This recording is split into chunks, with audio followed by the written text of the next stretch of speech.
the king of football. For us younger folks, Brazil soccer is great because that's how it's meant to be. We take that as a natural order of things, having grown up with the Brazilian soccer team's successes in the World Cups of the 1990s. But the myth of Brazilian soccer was born a lot earlier, in times when soccer started to become a worldwide plague, and there are a lot of people who attribute this internalization of soccer to the Brazilian team of the 50s, a team that was led to success by one of the most preeminent figures in sports, the famous soccer player Pele.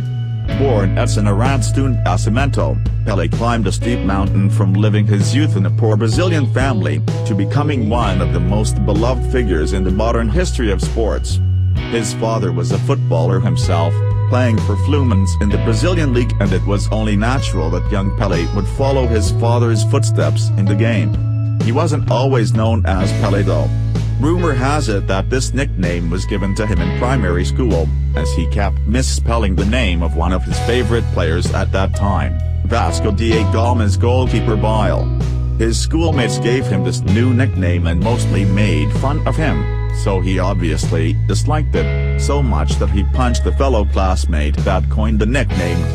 However, in time, he gradually became used to it and even started liking it, and it wasn't long before everyone knew the soccer wonderkid as Pele. Living in poverty, he couldn't afford soccer equipment, nor a soccer ball. He shined shoes for an extra coin that would help him and his friends stitch up a newspaper-filled sock to use as a football. He formed a team with his neighbors from the State to State Street, and even participated in a youth tournament, where the team earned the nickname the Shoeless Ones because none of the kids could afford to waste their walking shoes, if any, on playing soccer. A few years later, each member of the team worked hard for the extra money to get a proper pair of shoes and renamed their team to Americana. Participating in numerous youth tournaments with Americana, Pele made a name for himself at a tender age for his prowess in front of goal, becoming top scorer in almost all of these tournaments.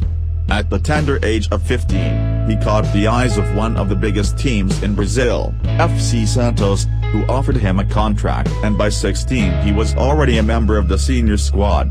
He spent almost his entire career at Santos, since European transfers weren't that popular back, although the final 2 years of his career were spent at New York Cosmos, before Pele finally hanged his boots.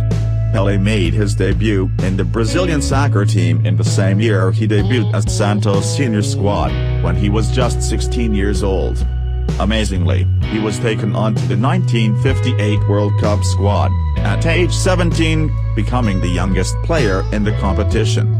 He even scored a crucial goal in the quarterfinals against Wales, a goal which took Brazil past that stage and into the semis. But Pele was saving the best for the final. Meeting Sweden, he scored a magnificent goal, lobbing the ball past the defender and volleying it into the net, eventually winning the final for Brazil. After the match ended, the effort and the joy bundled up, and the 17-year-old Pele couldn't take it, passing out on the field and needing medical attention. As a soccer player, Pele attended 3 more World Cups, between 1962 and 1970, winning the first and latter. He was the first player ever to score in 4 different World Cups, and in 1970 he achieved a unique performance that boosted him to the heights of international soccer. He scored 1,000 official goals for club and country. Although many dispute this record or try to bring it down, saying that soccer wasn't as defensive or tactical back then as it is today, which is partially true, his merit of being a major standpole on the international soccer stage between the mid-50s all the way to the late 70s should not be undermined. Named best soccer player in the world and athlete of the 20th century, Pele now acts as an ambassador for soccer and fair play.